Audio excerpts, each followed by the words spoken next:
బాపట్ల మండలం చింతావారిపాలెం చర్చి వద్ద ఏర్పాటు చేసిన బహిరంగ సభలో ఏపీ యునైటెడ్ ఫ్రంట్ బలపరిచిన ఇండిపెండెంట్ అభ్యర్థి డాక్టర్ కటికల శివభాగ్యారావు గారు పాల్గొని ప్రసంగించారు. ఈ సందర్భంగా గ్రామ ప్రజలు, మహిళా మండలి నాయకులు డాక్టర్ కటికల శివభాగ్యారావు గారిని పూలమాలలతో, శాలువాతో ఘనంగా సన్మానించారు. అనంతరం ఆయన మాట్లాడారు. బీసీ ముఖ్యమంత్రి ప్రతి కుటుంబాన్ని లక్షలాధికారులు చేయడం, అవినీతి రహిత పాలన, అభివృద్ధి, సంక్షేమం వంటి కీలక అంశాలతో పాటు 22 ప్రధాన గ్యారంటీలతో ముందుకు వెళ్తున్నామని పేర్కొన్నారు.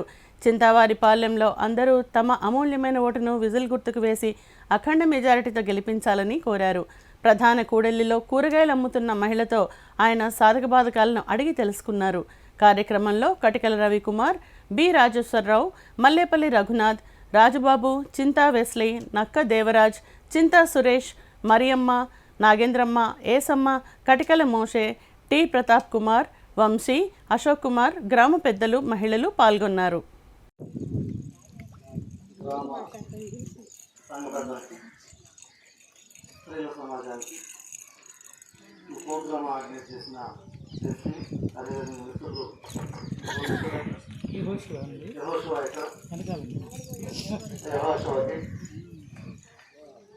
అందరికి కూడా వందనాలు. దేవుని కృప ఈ గ్రామం మీద ఉండాలని కోరుకుంటున్నాను. నేను మీ వాడిని గర్వంగా చెప్పగలను. ఈ రోజున గత కొంతకాలం నుంచి ఆల్మోస్ట్ ఒక 6 నెలల నుంచి మన సంఘాల మీద దైవ కృప కంటే కూడా సాధారణ కృప ఎక్కువగా వస్తుంది. ఆల్మోస్ట్ మణిపూర్ అనే రాష్ట్రంలో క్రిస్టియన్స్ మీద దాడులు, ఆడవాళ్ళ మీద రేపులు, సంపటాలు ఇవన్నీ జరుగుతుంది. ఈ క్రమంలో భాగంగా రాజ్యాంగాన్ని కూడా మారుస్తామనేసి వాళ్ళే చెప్తున్నారు.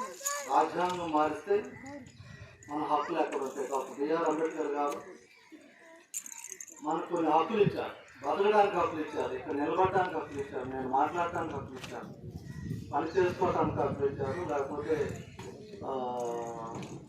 ఈ దేశంలో బతకడానికి హక్కులు ఇచ్చారు డాక్టర్ బిఆర్ అంబేద్కర్ గారు. ఆ హక్కుల్ని తీసేస్తామంటారు. తీసేస్తే మన పొజిషన్ ఏంటి? అందుకని ఈ హక్కును కాపాడుకోవాలి, క్రిస్టియన్ సమాజాన్ని కాపాడుకోవాలనే ఉద్దేశంతో నేను రాజకీయాల్లోకి రావడం అదొక పెద్ద కారణం. అంతకుముందు వస్తాననేసేసి ఎందుకు రాలేదంటే అమ్మ చెప్పినట్టుగా మేము మీకు వాళ్ళే రమ్మన్నారు, వాళ్ళే వస్తున్నారు. అంటే అందుకంటే కారణం ఏమిటి?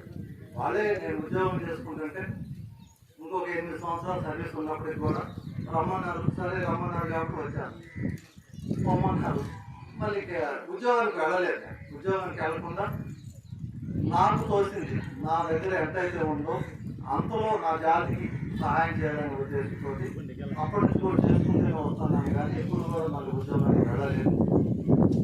ఉద్యోగానికి కావాలనుకుంటే కానీ వెళ్ళలేదు. ఈ పరిస్థితుల్లో ఈ సంఘాన్ని, క్రైస్తవ సంఘాన్ని నిన్నగా మొన్న బెంగళూరులో మాస్టర్ గారు ప్రేర్ చేస్తుంటే వెళ్ళేసేసి త్వరగా మొదలు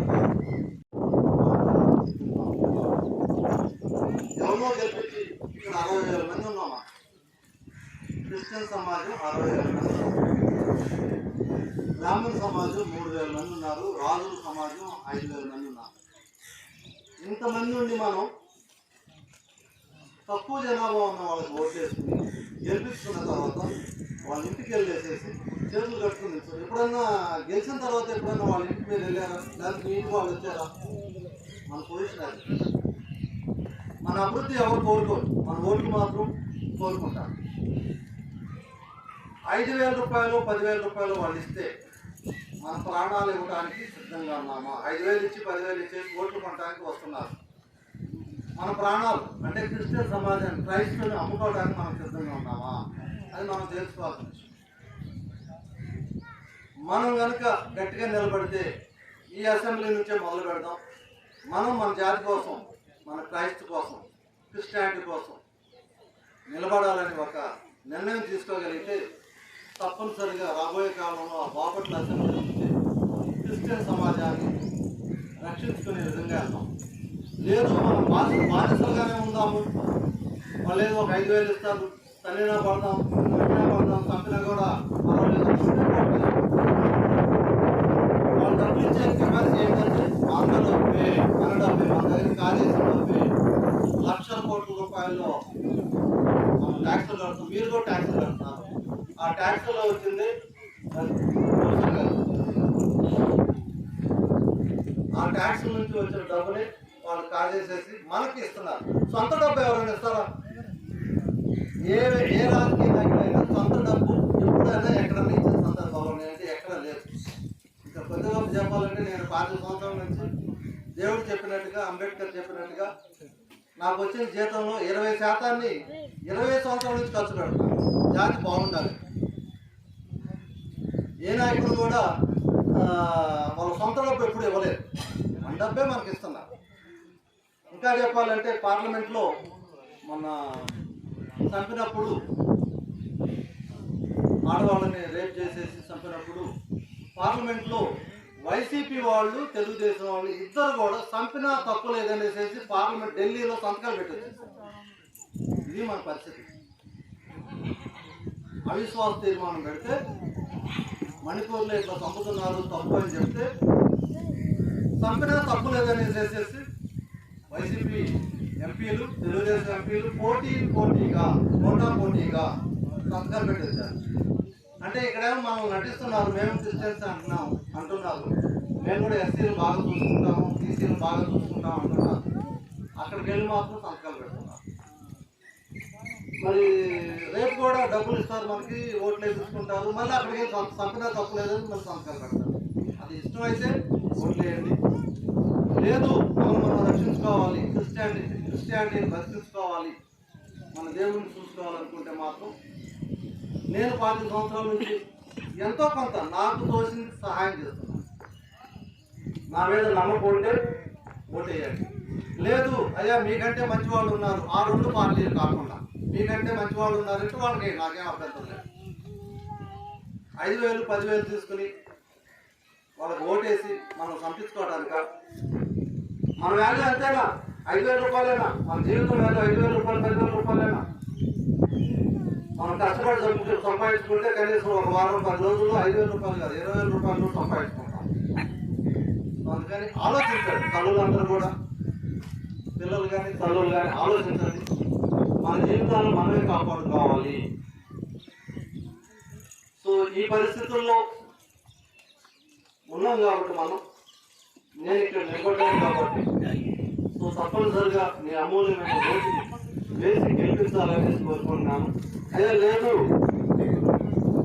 మా ఇంట్లో 4 ఓట్లు ఉన్నాయి, 2 ఓట్లు మీకు వేస్తాం, 2 ఓట్లు వేరే మీ ఇస్తున్నారు. అందులో నేను చెప్తాను, ఇంతకాలం ఏదో వాళ్ళు 5,000 10,000 ఇస్తున్నారు,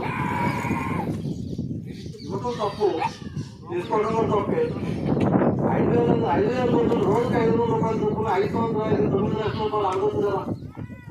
మన కూలి 500 రూపాయలు రోజుకి 5 సంవత్సరాలు, సంవత్సరానికి 365 రోజులు మొత్తం కలుపుకుంటే 500 రూపాయలు చొప్పున ఇస్తే 9,12,500 రూపాయలు అవుతుంది. 500 రూపాయలు చొప్పున అది ఇస్తా అంటే వాళ్ళకి దాంట్లో. సో అందుకని మన వాల్యూని మనం తగ్గించుకోవద్దు. కూలి 600 రూపాయలు అయితే 400 ఇస్తే ఒప్పుకుంటామా? మనం ఒప్పుకోము. అలాంటిది మనకిచ్చే వాల్యూ ఇది 5,000 2,000 3,000 అంటే మనం ఎందుకు యాక్సెప్ట్ చేయాలి? అంబేద్కర్ గారు ఇచ్చిన విలువ తక్కువలో తక్కువ 9,12,500 రూపాయలు ఓటుకి, ఒక్క ఓటుకి. కూలి తగ్గిస్తే ఒప్పుకోవట్లేదు, ఓటు వాల్యూ తగ్గిస్తే మాత్రం ఒప్పుకున్నాం. ఎందుకు ఒప్పుకుంటున్నాం? ఒక్కసారి ఆలోచించండి. దీని అన్నిటికంటే ముఖ్యం మనల్ని కాపాడుకోవాలి. నేను గెలిస్తే ఏం చేస్తాను? నేను గెలిస్తే మీ వాడిగా గెలిస్తే, మీ జాతి వాడిగా గెలిస్తే చేతులు కట్టుకుని అక్కడికి వెళ్ళినట్టు వెళ్ళాల్సిన అవసరం లేదు. ఈ గ్రామానికి ఏమేమి చేయాలి? లైబ్రరీ, కమ్యూనిటీ హాల్ కావాలంటే కమ్యూనిటీ హాల్ పెట్టిస్తాను. ఇక్కడ ఏమేమి స్కీమ్స్ ఉంటాయో, గేదెలు కావచ్చు, ఒక గేట్కి కోసమే మనం ఎమ్మెల్యే చుట్టూ తిరుగుతూ ఉంటాం. దాదాపు నాకు తెలుసు, నేను కూడా చాలా మంది రికమెండ్ చేశాను, ఒక గేట్ ఇవ్వండి మా వాళ్ళకి. ఒక గేట్ కాదు, 4-5 గేట్లు ఇచ్చినా తప్పలేదు. ఎన్ని గేట్లు కావాలి అన్ని గేట్లు వచ్చేటట్టుగా నేను ప్రయత్నం చేస్తాను. కమ్యూనిటీ హాల్ ఇక్కడ ఉన్న పిల్లలు ఎవరైతే చదువుకున్న పిల్లలు డిగ్రీ హోల్డర్స్ ఉన్నారు, లేకపోతే పీజీ హోల్డర్స్ ఉన్నారు, వాళ్ళందరికీ ఉద్యోగాలు రావడానికి ట్రైనింగ్ ప్రోగ్రామ్ కూడా పెట్టిస్తాను. మనం బాగుండాలి, వాళ్ళు ఇచ్చే 5,000 10,000 కాదు, మనం బాగుండాలి, మన పిల్లలు కూడా ఉద్యోగం చేయాలి కాబట్టి అది కూడా చేపిస్తాను. ఈ యొక్క జాతి కోసం జాతి అభివృద్ధి కోసం పోరాటాన్ని మాత్రం మీ అందరి ముందు దేవుడి ముందు కూడా ప్రమాణం చేసి చెప్తున్నాను. ఒక్కనే కూడా జీవితానికి సరిపడేంతటి గొప్ప ఆయుధాన్ని ఇచ్చాడు మీకు, అదే ఓటు. మీరు ఎప్పుడు కూడా గుర్తుపెట్టుకోండి, ఒక వజ్రాయుధం కంటే ఒక కత్తి కంటే పొందైనటువంటిది ఓటు. సామాన్య జనం మీరు ఎవరు కూడా ఓటేసే హక్కు ఒక కాలంలో కనుక వెళ్తే ఒక 50-70 ఏళ్ల క్రితం వెళ్తే మీకు ఓటు హక్కు లేదు. మిమ్మల్ని ఎవరు కూడా దరిదాపులు కూడా చూడనివ్వడు. అసలు నువ్వు ఎవరు ఆ ఏరియాకి రావడానికి వీల్లేదు. బాగా చదువుకున్నటువంటి మాలాంటి వాళ్ళు, లేదా ధనవంతులు, రాజకీయ నాయకులు అయితే ఈ రోజు చినిగిపోయిన సొక్క వేసుకుని అక్కడికి వెళ్ళి నిలబడితే కలెక్టర్ గారు కానీ పెద్ద పెద్ద రాజకీయ నాయకులు వచ్చి అన్నం పెడతారు. దానికి కారణం మీ అందం, మీ డ్రస్సు, మీ స్టేటస్ కాదు, ఓటు విలువ. అంతటి మహత్కరమైనటువంటి ఓటును మనకు ప్రసాదించినటువంటి మన ప్రత్యక్ష దైవం అయినటువంటి అంబేద్కర్ గారు ఇచ్చినటువంటి ఆయుధాన్ని సక్రమంగా ఉపయోగించుదాం. ఇప్పటి వరకు మీరు అందరూ కూడా 50-70 ఏళ్ళు ఉన్నటువంటి వాళ్ళు ఎన్నో ఎలక్షన్స్ లో మీరు వేశారు, మంచిగా చూశారు. కానీ ఏ ఒక్క వ్యక్తి అయినా వచ్చే ముందు ఎలక్షన్స్ ముందు మీకు దండాలు పెట్టారు, ఇంటికి వచ్చి అన్నం తిన్నారు, మీతో హాయ్ అన్నారు, బుద్ధగా చేసేశారు. కానీ అయిపోయిన తర్వాత ఎవరైనా మీ ఇంటికి వచ్చి బాగా చేసావమ్మా, నేను చక్కగా ఒక ఎమ్మెల్యే అయ్యాను, ఏసీలో కూర్చున్నాను, ఎవరైనా సరే వచ్చారా? రాలా. కానీ మీకు తెలియకుండా, మీరెవరో తెలియకుండా మీ గ్రామానికి ఎప్పుడైనా భాగ్యనగర్ వచ్చారా? ఏమైనా వచ్చారా? ఈ ఏరియాలో భాగ్యనగర్ ఇప్పటి వరకు సరే మనూరు రాకపోవచ్చు, ఎందుకంటే ఆయన ఒక అధికారి, మామూలు అధికారి కాదు, ఒక జిల్లాని 2 జిల్లాలు లేనటువంటి అధికారి. అలాంటి ఆయన ఈ గ్రామాలు చుట్టుపక్కల ఎన్నో గ్రామాలలో కొన్ని లక్షల మంది పిల్లలకి, కొన్ని వేల మంది స్త్రీలకి చాలా సహాయ కార్యక్రమాలు 30 సంవత్సరాలు చేస్తూ వచ్చారు. అది కూడాను ఎవరి డబ్బో కాదు, ₹1 జేబులో ఇవ్వాలంటే ప్రాణం గిజగిజలాడుతుంది. అలాంటిది 20% ప్రతి నెల మీకు ఇవ్వకపోవచ్చు. మన జాతి వాళ్ళకి, మన పిల్లలకి, మన పెద్దలకి ఎన్నో కార్యక్రమాలు చేసి తన జేబులో ఉన్నటువంటి డబ్బుని మన వాళ్ళకి పంచాడు. ఎక్కువ సర్వీస్ చేయాలి నా ప్రజలకి. నా ప్రజలు నాలాగా లేరు, నా బిడ్డలాగా నా ప్రజలు లేరు. నా ప్రజలు సేవ చేయాలంటే ఫుల్ టైం చేయాలా, నా జీవితం ఆశయం ఫుల్ టైం పని చేయాల ఉద్దేశంతో ఆయన ఉద్యోగాన్ని వదులుకొని 24 hours 24 గంటలు మన సమాజం కోసం ఆలోచన చేసి మనలో మంచిగా ఉండాలా, మంచి ఇల్లు కట్టాలా, మంచి బట్ట కట్టుకోవాలా, మంచి తిరిగిన ఉద్దేశంతో ప్రజలు సేవ చేయడానికి వచ్చారు. ఆ సేవ చేయడానికి వచ్చే క్రమంలో ఈ చట్టసభలకి ఒక ఎమ్మెల్యే అయితే అన్ని మన కంట్రోల్లోకి వస్తాయి, అవునా కదా? ఎంఆర్ఓలు, డిఎస్పీలు, ఎస్పీలు, కలెక్టర్లు అందరూ మన కంట్రోల్లోకి వస్తారు, ఎమ్మెల్యే కంట్రోల్లోకి వస్తారు. వాళ్ళందరూ మన చేతులు పెట్టుకొని మన ప్రజలకి అందరికి ఇల్లు కట్టించవచ్చు, అందరికి ఉద్యోగాలు ఇవ్వచ్చు, అందరూ మంచి చదువులు చెప్పచ్చు అనే ఉద్దేశంతో సేవ చేయడానికి వచ్చారు సారు. కాబట్టి మనం అందరం ఆదరించాలి. ఇంతమంది సరిపోం. ఈ గ్రామంలో ఎక్కడ ఉంటారయ్యా? ఎట్లుంటారు ఈ గ్రామంలో? అందరూ రావాలి. మన కులపోడు, మనోడు, మన అంటే మన కూర్చొని పెట్టి కానీ మన మాట వింటాడు, మన పక్కన కూర్చొని మనతో తిండి తింటాడు, మన ఇంట్లోకి వస్తాడు, మనమోడు, ఓడోడు వేరు ఉంటాయి, అవునా కాదా? అమ్మా ఆలోచన చేయండి ఒక్కసారి. సార్ 20 సంవత్సరాలు ఉన్నాడు, చచ్చిపోయిన వరకు మనతోనే ఉంటాడు, డిసైడ్ అయ్యాడు సారు. అందరూ చప్పలు కొట్టినారు సారి. చనిపోయిన వరకు మనతో సేవ చేయడానికి ఉంటారు. మనం గెలుస్తామో ఓడతామని ఖచ్చితంగా మనం ఓటుని మనం ఉపయోగించుకోవాలి. ఓటు మురిగిపోతుంది, ఓటు దండగా అది అజ్ఞానం. ఈ దేశ ప్రధానమంత్రి ఎన్ని ఓట్లు ఉంటాయి? ఒక ఓటే కదా రాష్ట్ర ముఖ్యమంత్రికి. అందరికి ఒక ఓటే. మన ముఖ్యమంత్రి రాయండి, అయినా ప్రధానమంత్రి రాయండు ఒక్క ఓటుతోటే. కాబట్టి మరి మీ ఒక్క ఓటే గెలిపిస్తుంది. మీ ఒక్క ఓటే, నా ఒక్క ఓటు వాళ్ళు ఏమవుతుంది అనుకోవద్దు దయచేసి. అలా ఆలోచన చేయొద్దు, ఒక్క ఓటే. కాబట్టి దయచేసి ఆలోచన చేయాలి.